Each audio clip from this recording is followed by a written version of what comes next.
or hash sign. Kick off.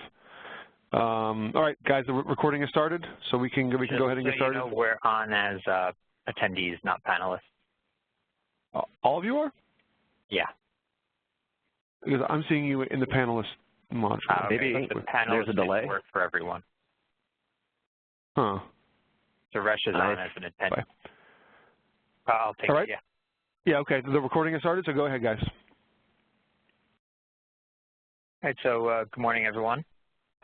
This is the CA DevTest 9.1 What's New presentation. We'll just go through some of the enhancements and new features that we've released in this minor version. We've got two participants speaking for CAI today.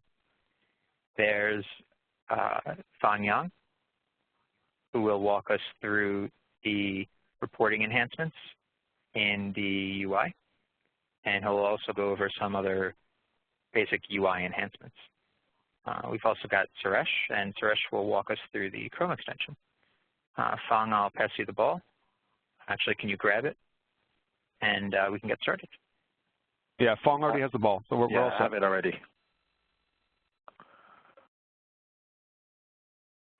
Okay, I'll start to share my screen. Do you see my browser? Yes, I can see it. All right. Okay. My name is Fang Yang, and I'm going to show you some of the CAI new functionality that we put into the 9.1 release. And it's going to be a two-part. One part is reporting, and another part is usability enhancement. And I'll start with reporting. Report functionality we have put in since 9.0. And in 9.1, we have some enhancement. And I'm going to show you from the test reports. And this is from navigation menu, go to the test, a list of the test reports. And the one I'm going to show you as an example is a test comparison. This report that shows different tests that has been run over a time period and how many of them are failed and success. I have already run a few tests to illustrate this demo and made them fail. So I can click on the failed tests. Those are the count 3. You'll see those 3 tests are failed. And the first one I'm going to drill into. So in this specific test run, and you see there are more information than compared to the report we had before. The bottom part for each test report, that we have the information giving user how the test is run and what are the argument, like what config file to use that has been used to run this, and what is the staging information, and where exactly they are located when we're running, and the test file location. So user can map this test run exactly to know how it is run. And for the list, you see the table above, it shows the test steps that has been executed within this test. So when we go into, for example, this test, and the test detail showing the steps, and if, for example, the mobile Selenium test that captures the screenshots. So when the screenshots available, we show that in the report also, so user knows visually then where the step is and what it is doing. And then it shows that request response information we had before. Let me scroll all the way down to the end. And from here, it also gives user the reason why it fails. For example, this one is assertion fired, and because of assertion condition that resulted false, that from the test configuration that failed the test. So from here, user will know exactly how it failed if the test is failing. And another functionality we put into the reporting is we create the REST API that allow user to look at a whole test, all the information about this test. Show you calling that REST API from another browser tab. So if user is programmatically getting this information or through external integration, this is something they can do.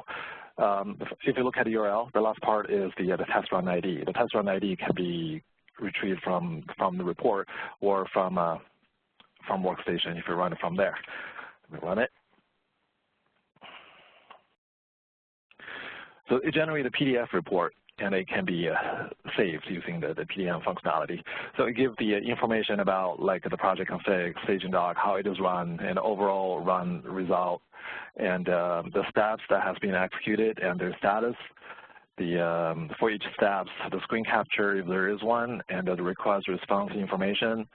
And I'm going to scroll all the way down because they're listing the request response for different steps.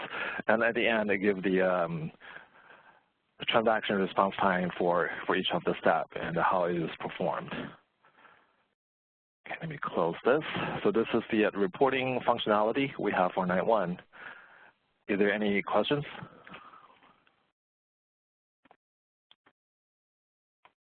Okay, so now I'm going to move to the analyze transaction part to show the usability enhancement. Before I go there, there's the minor convenience feature that I put into managing the tabs. So when user is accessing different parts from navigation, and each part of the functional UI, they will open a different tab, so user can switch between them. But after using it for a while, there may be quite a few tabs accumulated. So the functionality we put in here is we allow user to managing the tab. For example, I click on this guy. I can close this one. I can close all the other tabs except this one, or close everything to the right. I'm gonna, since I've done with the test, I'm gonna close everyone to the right. Just left the analyze transaction here. Okay, so in analyze transaction, user can pick a frame from the transaction to create artifacts, tests, or virtual services, and other things. And the one I'm going to show you is it helps complete flow when generating virtual services. Let me go drill in, and I'll put one res frame and one JDBC frame to the shelf. And from the transaction detail can go to the shelf directly.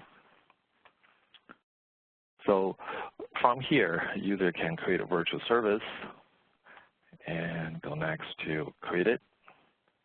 So before 9.1, that when user create the virtual services, after they are created, then we tell user they are created. But users don't know where exactly they are, and they need to find it. And if they want to actually running it, they need to deploy it and find out where they're deployed and their status.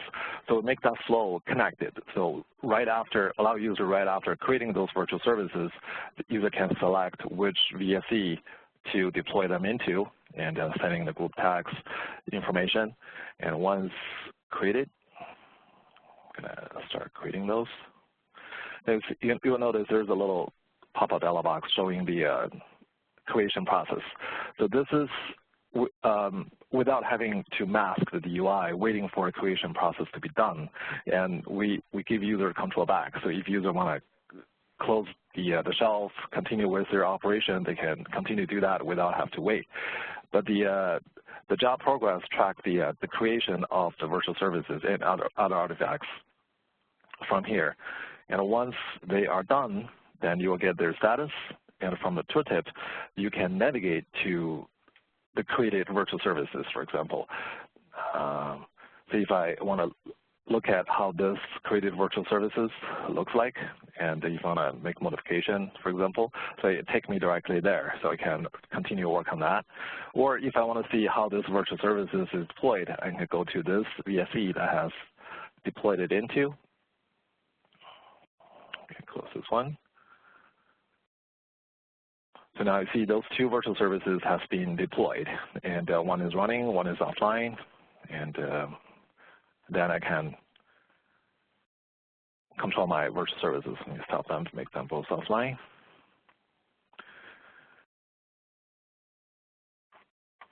All right, so this is the part of the flow enhancement for creating the virtual services and tracking the job in progress. Any questions? All right, so let me close them down and move to document transaction. So in a document transaction, that user can create a recording for the captured transactions that forms a flow or specific functional test. Then after capturing them, user can create a functional test from them. But sometimes when user deploy their environment, for example, their agent or behind the net or in a proxy or things like that, we are recording all the activity initiated from this browser. So by default, this IP address is a browser machine. So if there's a network translation, for example, somewhere, then the recorded IP address won't be your laptop machine IP address. So to enable user to do that, I'm going to show you. Let me start a recording that will start to record activities sent it to the cross demo that I use as an example. But to simulate that, I start my drag this thing over. Okay, there. So this is a remote desktop session. So I do this activity from remote. That's different than the IP address of my recording machine. Let me do a refresh.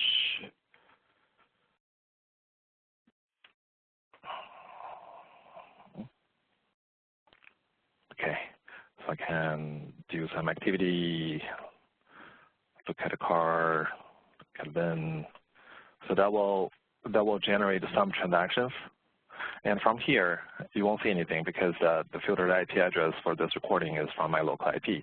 But if there are other transactions going on, I will see there are transactions recorded from this browser.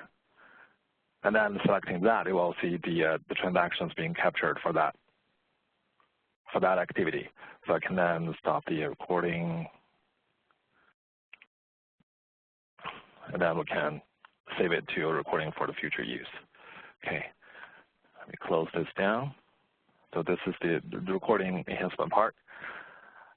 There are many other little enhancements here and there, and we have the import, recording import transactions, so the user intelligently detect what type of exported file either is a transaction recording and import them either from here or from LS transactions, or give user the ability to setting the broker and the agent log level directly from the portal without having to go into the agent or like the rule XML file.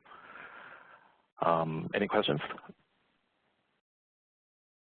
Yes, hi. There actually is a question in the Q&A box. It says, is this report available only for tests executed from DevTest portal, or will it have the test results of tests that are staged from workstation? It's all of them. So tests executed from portal or staged from workstation, or you run from test runner command line, and any of them, if they store the data into the database, then it can be reported will work for them. All right, great. That's the only question so far. All right. Okay, thanks. That concludes my demo.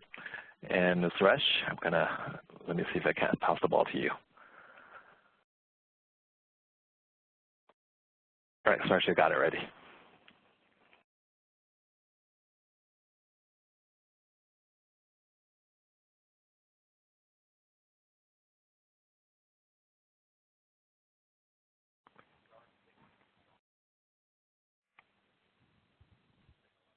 Hello? Yes, we can hear you now, Suresh. Okay, sorry. All right.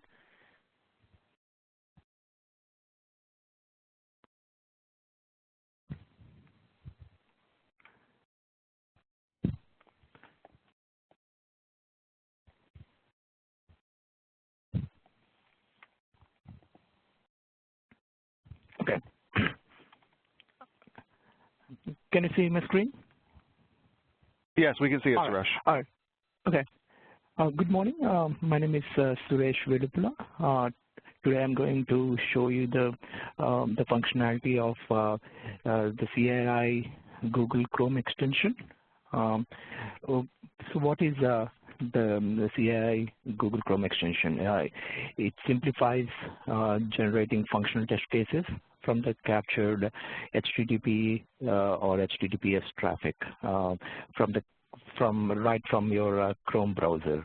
So I'm going to show you the demo, and I'm going to walk through the features. The first thing we need to do is we need to add the Chrome extension to Google Chrome. You can do that by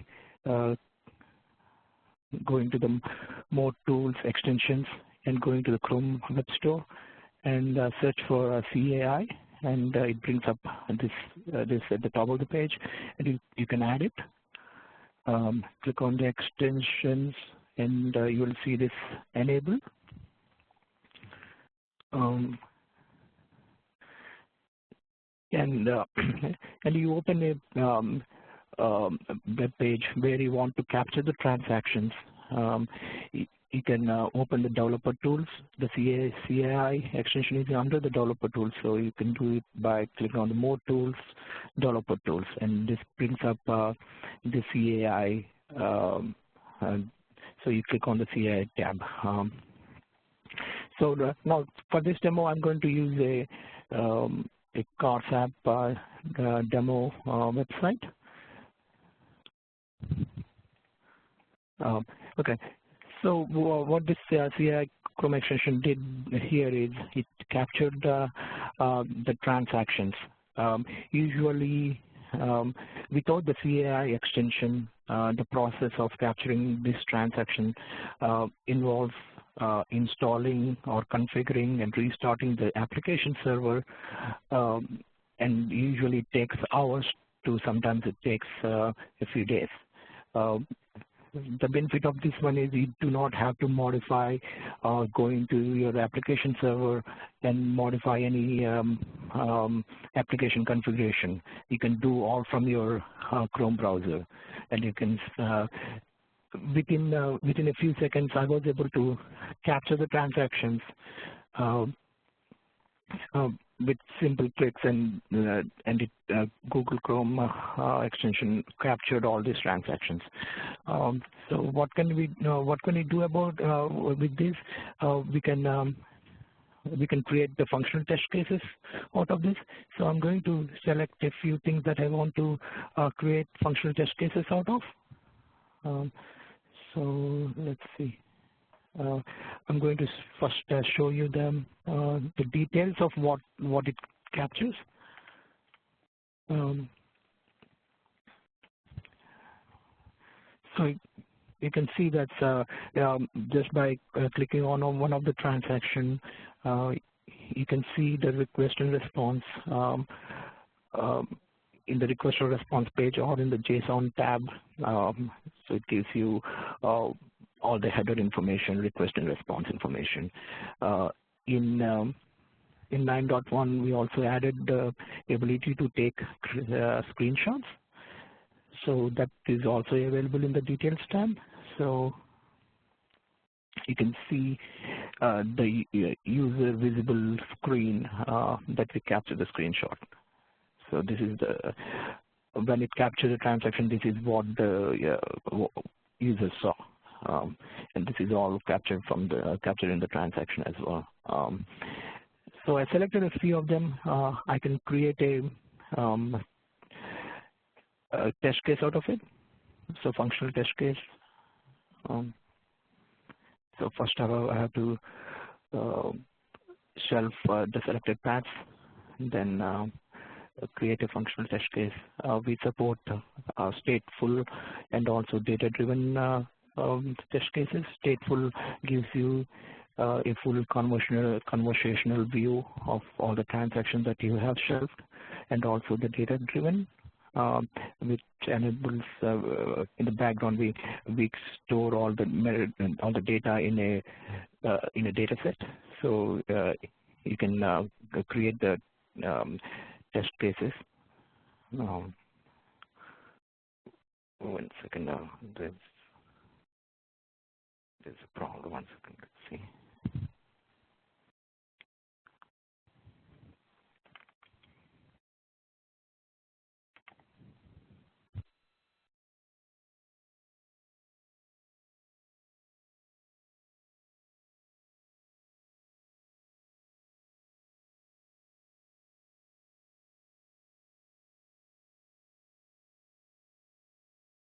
So, Russ, if you're still talking, we can't hear you. No.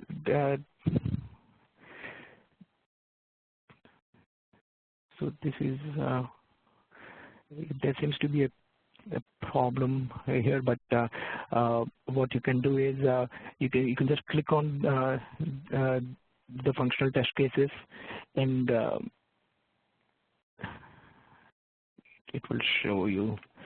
Yeah, there seems to be a problem with the server. Give me a sec.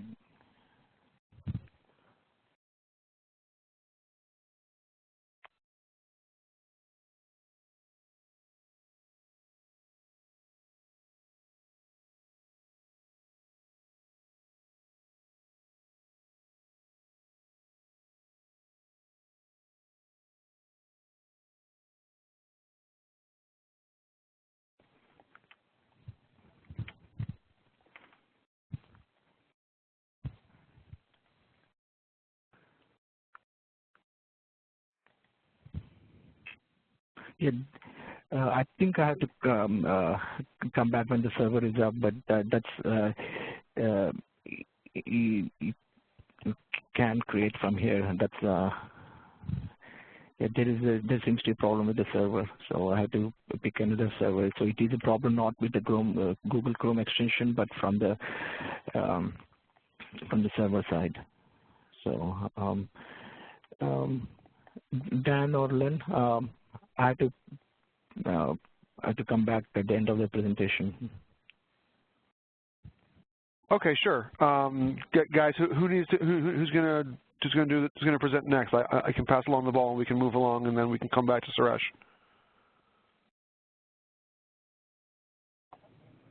I can. This is Ed. So let me go ahead and. Let me make you the presenter. There you go. You got the ball. Okay. And let me first share that, and I want to share another item. Hang on just a moment. Okay. I'm going to talk first about the enterprise dashboard enhancements that were made in 9.1. The most key thing to understand with regard to that was that we made an architecture change. So I want everybody to first understand the original architecture. And in that case, essentially, the registries would communicate with Enterprise Dashboard, as you can see in this slide, through the old AMQ layer. And note that that was a bidirectional communication. And so essentially the registries would push information over the metric data and all that kind of stuff over to Enterprise Dashboard. And Enterprise Dashboard would sometimes query the registry for information like whether it was up and running, its current Java version, things along those lines. So it was a bidirectional communication that existed before 9.1. In 9.1, what we did is we did several things. Number one was we refactored a lot of the Enterprise Dashboard, made it better, made it quicker. One of the most key things, though, about this communication mechanism, we switched out the AMQ layer that was previously available and changed it to use REST. And even more importantly, it's a unidirectional. So all the registry information is being pushed to Enterprise Dashboard in 9.1. So it's important to understand that. Now, we understood that, or please understand that one of the side effects of that is we still wanted to be able, a 9.1 Enterprise Dashboard, to still be able to support old 8.5 or 8.0 registries.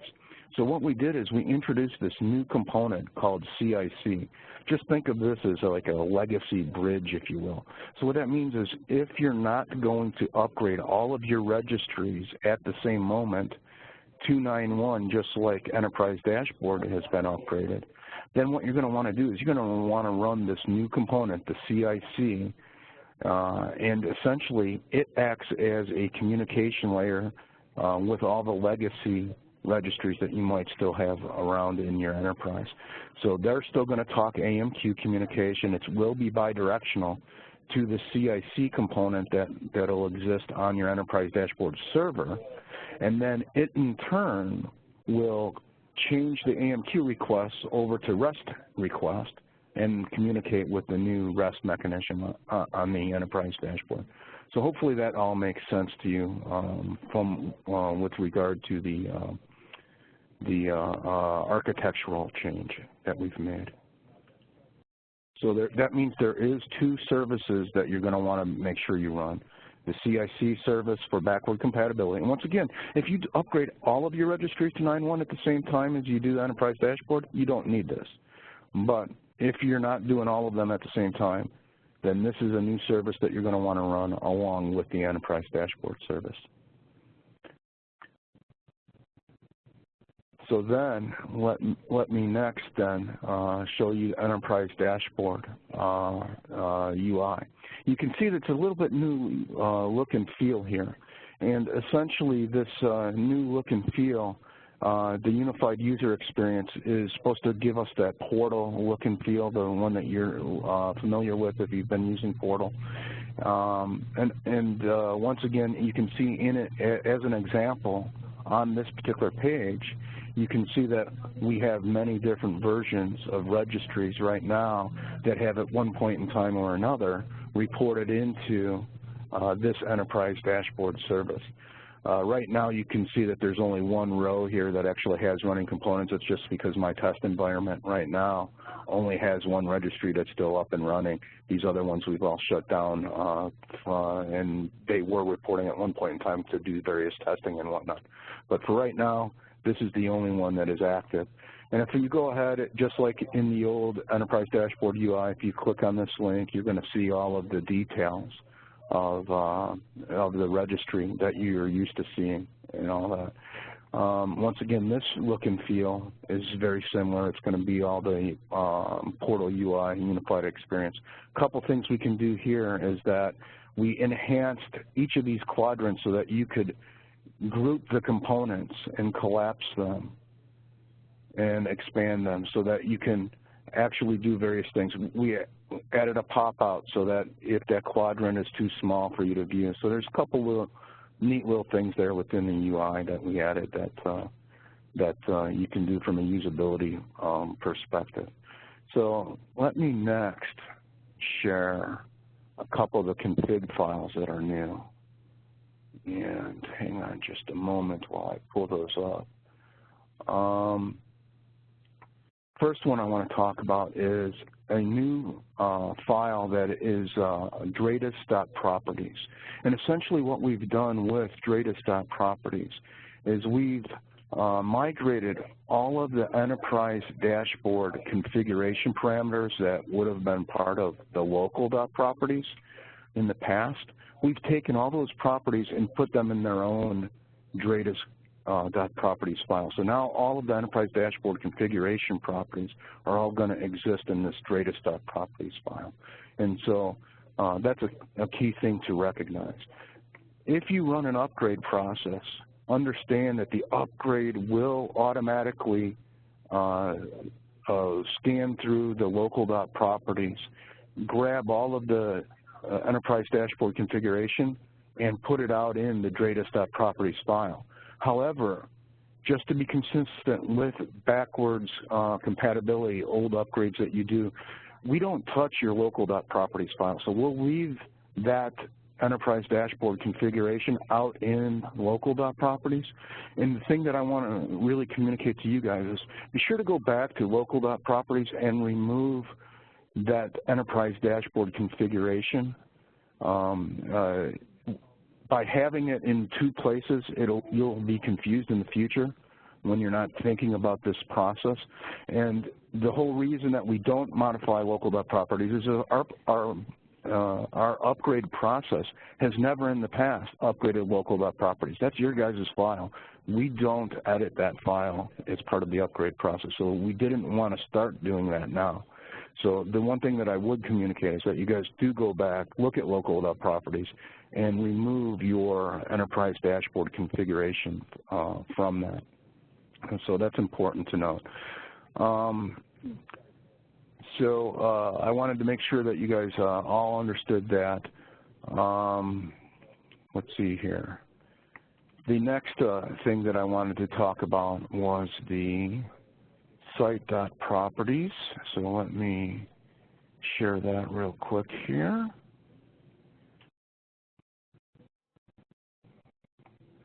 And here's the site.properties. And the one thing that I wanted to be sure and point out is that in the site.properties, you can see here that the enterprise dashboard URL is still the same URL that it always has been in the past. So this is the URL that configures the registry and tells the registry which enterprise dashboard to communicate with. And you can see that this URL is the same, it's unchanged, but the important thing that I want you to know is that the important thing that I want you to understand with regard to that is that the CIC component will be running, or should be running, you should start this up in order to be backward compatible, because remember, as you don't upgrade your 8.5 registry, it's still going to talk to this port.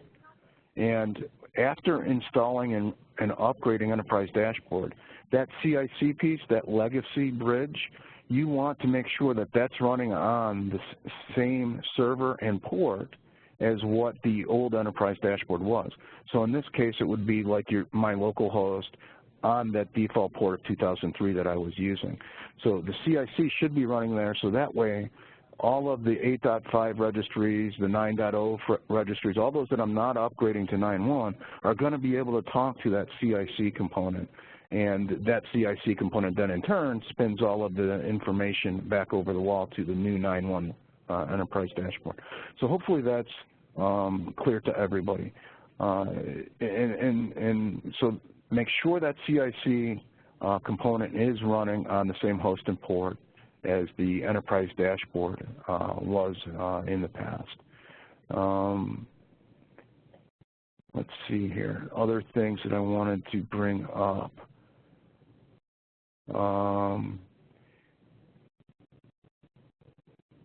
I think at this point I've covered everything that I wanted to mention at this point. So, all right, I'm done. Thanks, everyone. Yeah, yeah. There's a few questions. I'll read them out to you. Okay. The first one is, as it's one-way push, how does Dashboard get the information of the registries which are stopped? Okay. The registries, what happens is when registries are stopped, so when Enterprise Dashboard is stopped, there's a greatest cache table on the registries, and that'll collect any data that accumulates on the registry side to be passed over to the Enterprise Dashboard. In the case that the registries are down, what happens is the CIC mechanism will ping. Remember, the CIC mechanism is not unidirectional. That is a bidirectional component. And so the CIC is going to be pinging the registries that it knows about to try to determine when they come back up. When that registry comes back up, okay, if there was any greatest cache information that perhaps had built up because Enterprise Dashboard wasn't available when the registry had shut down, any of that greatest cache information will be submitted over the wall at that point to CIC, who will then push it up. So it's kind of a two-way thing through the CIC at that point. Does that make sense? All right, thank you. We'll give them the opportunity to follow up if they need to. The next question is, does the 9.1 dashboard offer capability to display the list of current users connected to the registry? We are using 8.5, and it only reports metrics only on the top of the hour, and it's not real time. Okay. The 9.5 or some future version of Enterprise Dashboard, we do have work in progress right now that is going to be more user-centric, that will show you the user counts that are available. Right now in 9.1, we did not do that. So 9.1 is going to remain very similar to what you're familiar with in 8.5. All right. The next question is, what component server should the CIC service be running on, Enterprise Dashboard or Registry? The Enterprise Dashboard server. You want the CIC service to actually be sitting in place of or where you had your old enterprise dashboard running, purely because if you have, let's say, 100 registries all reporting information to that, you don't want to have to go update those 100 registries to point somewhere new. So because they're all pointed to, let's say, server ABC on whatever the default port was, you're going to want to go to that server ABC and on that default port start up CIC so that you don't have to go back and modify the 100 registries that are importing information to that. Great, thank you, Ed. The next question is Dratus a code word for something? Does it describe the enterprise dashboard, or is it the name of a third-party component embedded within? Yeah, Dratus is an internal code name. That's something that we're using, and essentially think of that as enterprise dashboard. Whenever you see DreaTestProperties or any other references to Dratus, that's enterprise dashboard. They're one and the same. All right, great. Next question, do we need to install CIC?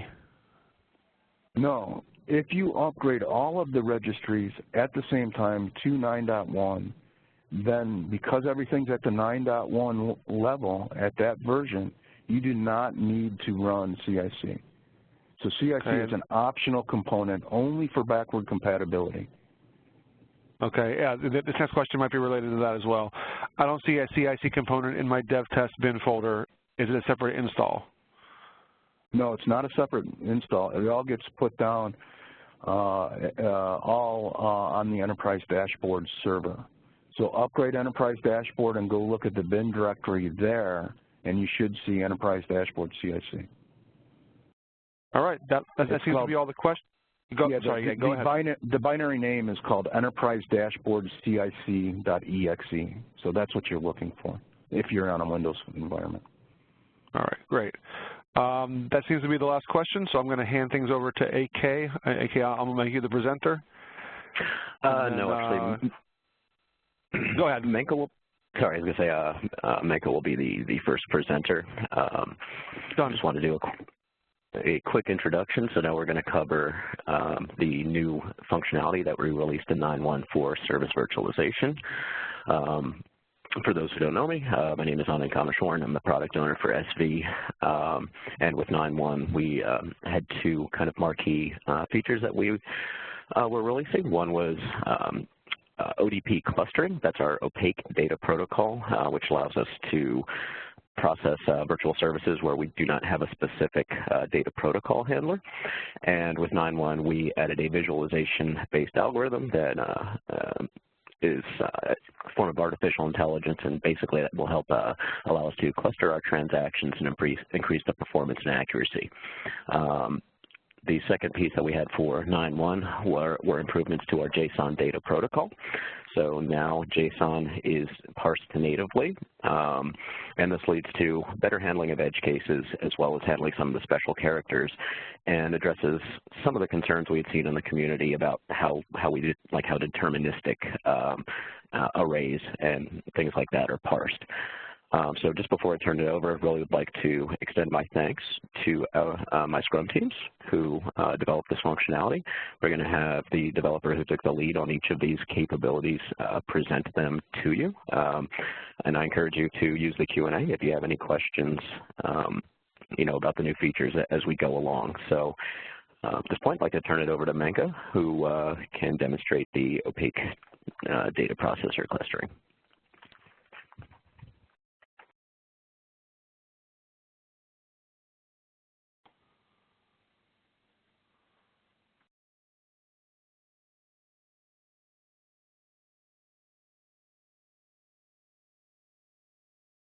Hi, Menka. If you're talking right now, we can't hear you. You might be on mute. Yeah, Menka, we cannot hear you. She just sent me a background message. Pound 6. Can you all hear me now? Yes. Yes, we can hear you. Okay, great. Sorry about that. And I need to share my screen, of course. Okay. Can you all see my screen? Yes. Okay, good. So like AK said, ODP is opaque data processing, and that was introduced. That was actually introduced in one of the 8.0 releases, but we added the visual component on ODP and also added a new mechanism that we call clustering in the 9.1. So like he said, ODP is used for the message format, for the messages which we are not familiar with the formats. And it's used for everything that can be captured using raw TCP/IP sockets. So the way we would use it in the recording is just like the other two, HTTP and TCP transport protocol, and it has been introduced as a new protocol under here called ODP. And you will notice that the record panel that shows down below is similar to what TCP has, with a few differences that we introduce what is called the profile type. Profile type, it encompasses a set of parameters that apply to a kind of message. So if you have some knowledge of the message that you're trying to, messages that you're trying to record, it would help to choose a profile type. So some of the standard ones are binary messages with fields of fixed length, like as in KICS and IMS, length encoded binary, variable length binary messages as in LDAP, textual messages, and this will be a demo that I will be presenting. It will be standard textual message of variable length. And there are some other custom property settings that we can use for ODP.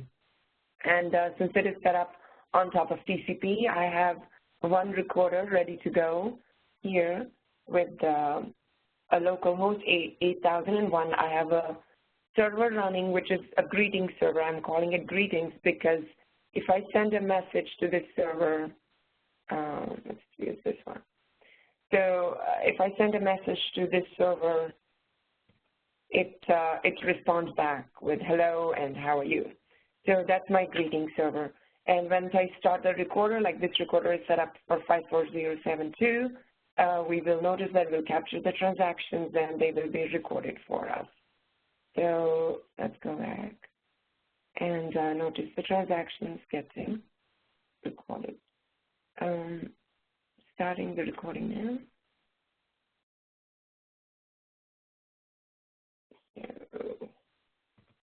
So I'm just going to send some transactions.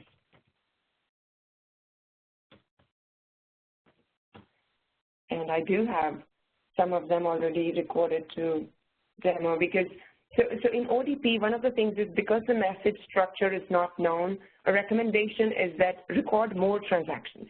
The more transactions you know, the algorithm that we use is able to infer the message structure or the format better if we have more transactions recorded. So I have one of the recording that is already completed, and I'll show you. I have about 12 or so, 10 transactions here captured. So once you finish recording and you move on to the configure page, you will notice that the configure is very different from HTTP and the TCP. There are no data protocol handlers involved here. And I'm showing the advanced mode because I want to show some of the properties that are involved. And these are the properties that relate to the profiles that you saw on the first page. The important thing here to remember is we are performing the data clustering. And by default in 9.1, we have set the data clustering to true, but you can always go back and turn it off and use ODP like we have used in the past. So I say, okay, perform data clustering and create 3 data clusters for me, 3 clusters for me. There are cluster distance method, which just means what kind of matching algorithm you're going to use. We are going to use the response matching algorithm. The other option is request matching, but we figured that response matching is more efficient. And then there are some other property settings like match on specific, in cluster, and I'll tell you what that means in a minute, and fixed width fields. So in this case, I have my clusters created now. You'll see there are 3 groups. Each group is called a cluster. So what we have done here is we have grouped the messages that have some common pieces to it. And we're showing it in binary, and obviously you can view it in other ways if you choose all, we will show all the different char sets that are available. So this SA, it tells me that we tried to find the character SA or the string SA within the messages in the response and the request and tried to group them together. So these kind of got grouped together automatically. And JI, there was just one message with the JI in it. And this one, RYAN, but whatever it found similar, it put it together. And see, Jack was kind of like a loner thing, but it found it similar to these messages, and it put it here. So by default, what happens if the match on specific transactions is not turned on, what we do is for each cluster, we find a centroid transaction, like a central transaction, which we used to call meta, and we would respond back with the meta. Most of the time, like especially for textual, we set the match on specific to true, which means we'll first try to find if there is a specific recorded on it, like if Ryan is already recorded, then we'll respond with Ryan. And ODP also provides you with the magic string replacement, like we will see in a playback mode just now. So there are some playback options that you can set up. We say use magic strings by default, and you can turn it off if the efficiency of the playback has to be tested. For example, some of the requests are not getting responded back correctly. Try playing around with these settings over here, and you might be able to tweak a few things.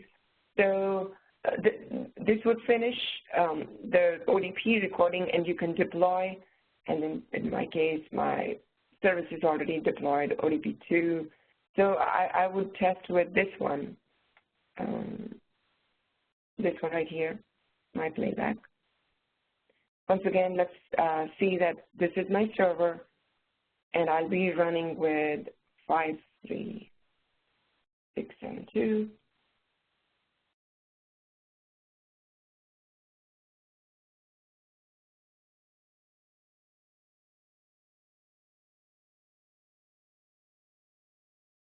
No, I chose the wrong service. I should have chosen 7603 because this was the old one. Sorry about that. The match on specific was not selected on that one.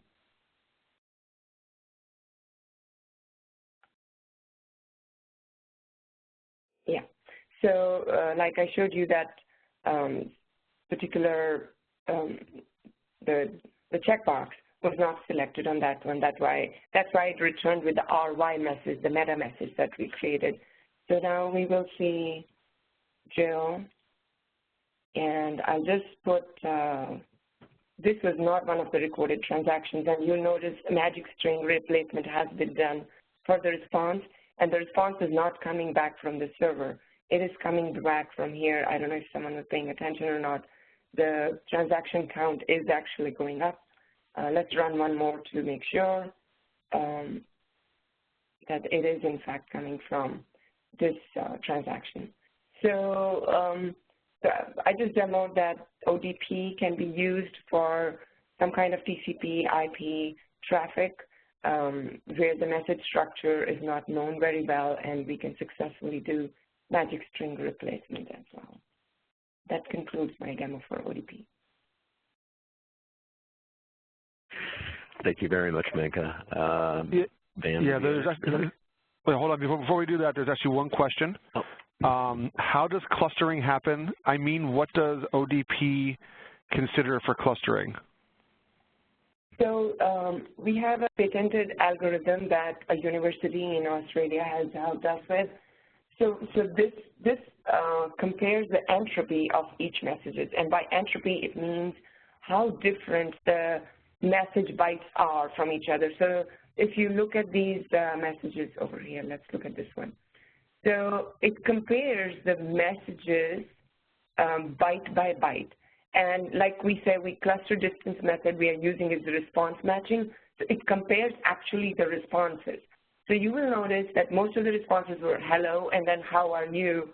So that was the constant part of the message, but there were some variable pieces, like Jack was a variable part in that message. So there is something we call entropy, and we compare the entropy of the messages both in the request and the responses to see which part of the message is variable and which mostly stays constant, and that's how we cluster the transactions together. Okay, there's actually a couple other questions that have come in. Using ODP, can we eventually identify the protocol involved for the transactions? No, that is not one of the things we can do. Okay, and then the last question I see is, are there plans for magic date support as well as magic string support in ODP? So magic strings are already supported, and magic dates, we have talked about it. What the plans are for future in ODP to include the magic date, AK would be able to answer that better. Yeah, I would say that we are not. It is not planned as part of the next release as of now. It's probably something we should put on communities as an idea to see how many customers may want to adopt and what the pickup would be for the magic dates. All right, that seems to be the end of the questions for this area. Thank you. Thank you. Yeah, Ben will be our next presenter for the JSON, the new JSON DPH. Okay, let me hand the ball over. All right, ball is handed over. Can you guys hear me? Yes, sir. All right, cool. Okay, so I'm going to show the new JSON DPH that we created. So we deprecated the one that was in 9.0 and prior, as AK mentioned, for a couple of reasons. One, it was doing conversion from JSON, the payload from JSON to XML, and we don't feel that's really necessary anymore. So the performance, we get a little bit of performance back. And the other one is when we did the conversion, we had some issues with special characters. So with the new JSON DPH, we're just going to keep it JSON, so we won't have to deal with those issues. Okay, so I have a recording already started, and I'm going to do a simple recording.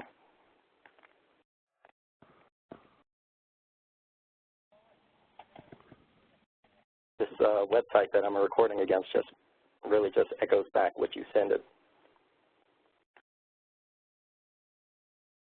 Okay, so there, and I'm going to use Postman to send this payload right here. As you can see, it's got a few properties with some special characters in it, and then an array with some objects in it, the color and the value. All right, I'm going to send it, and we should see one transaction, and there it is. Stop the recording, hit next. And JSON is automatically detected, the version 2. And there's no configuration for it. Right now we're grabbing all tags in the JSON and creating arguments out of it. And I want to save and just show you guys what that looks like. Okay, and this is the critical service. And you see here from the original JSON that I sent. So we're going to create, what it did was it created argument names from here. So an array would have an index next to it. And then the other ones, we took out the special characters and replaced it with underscore. And whenever there was a clash, we would just index it with a 0 and a 1. This is the same thing we did with the XML protocol. And you can see the response here is JSON. And that is pretty much it for the JSON 2.0. So, you guys have any questions on it? We don't have any questions in the Q&A right now. If you have any questions, please put them in the Q&A box, and I'll go ahead and read them for Ben.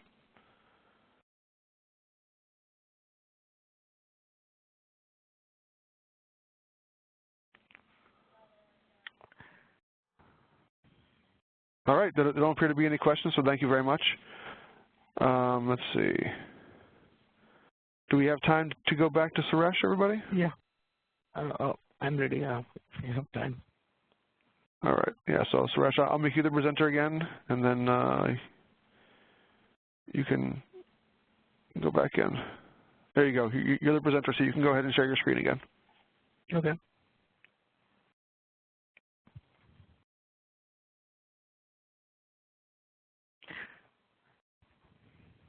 Do you see it? Yes. Okay. Sorry for the technical glitch. So where we left off is creating a functional test case. So I shelved these frames. I can click on this functional test case and just go ahead and create it.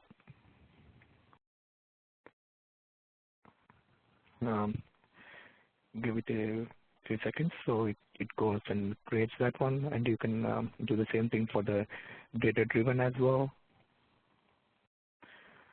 So that one is successful as well. In 9.1 we added the new feature for capturing the transaction and creating a document out of it. So what this gives us is, in one step, you can document these transactions as well as create a test case out of the shelf frames. So I can do that and show it to you.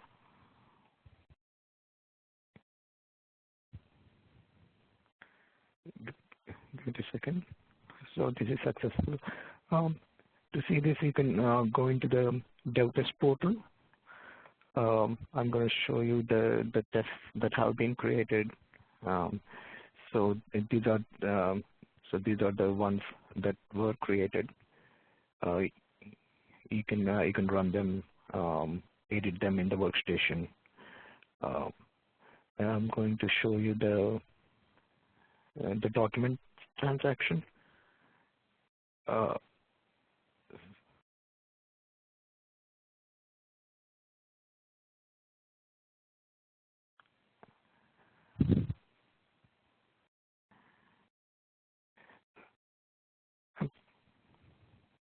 Okay, so this is the recording that I did.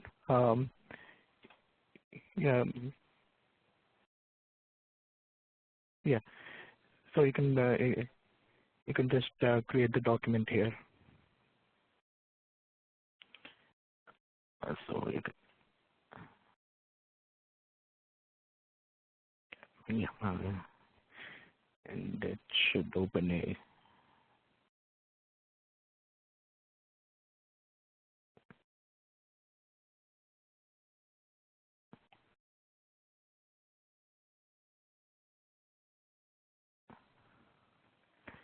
I think the blockers are enabled, but if you click on this, the PDF will open. I think that's pretty much it.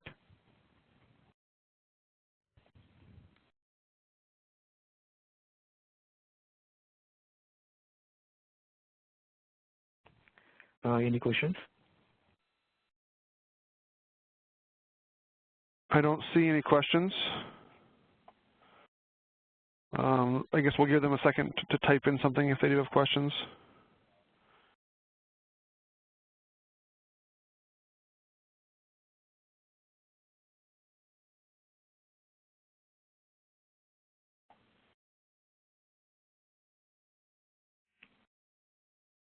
All right, I don't see any other questions. AK or Dan, do you have anything you want to wrap up with?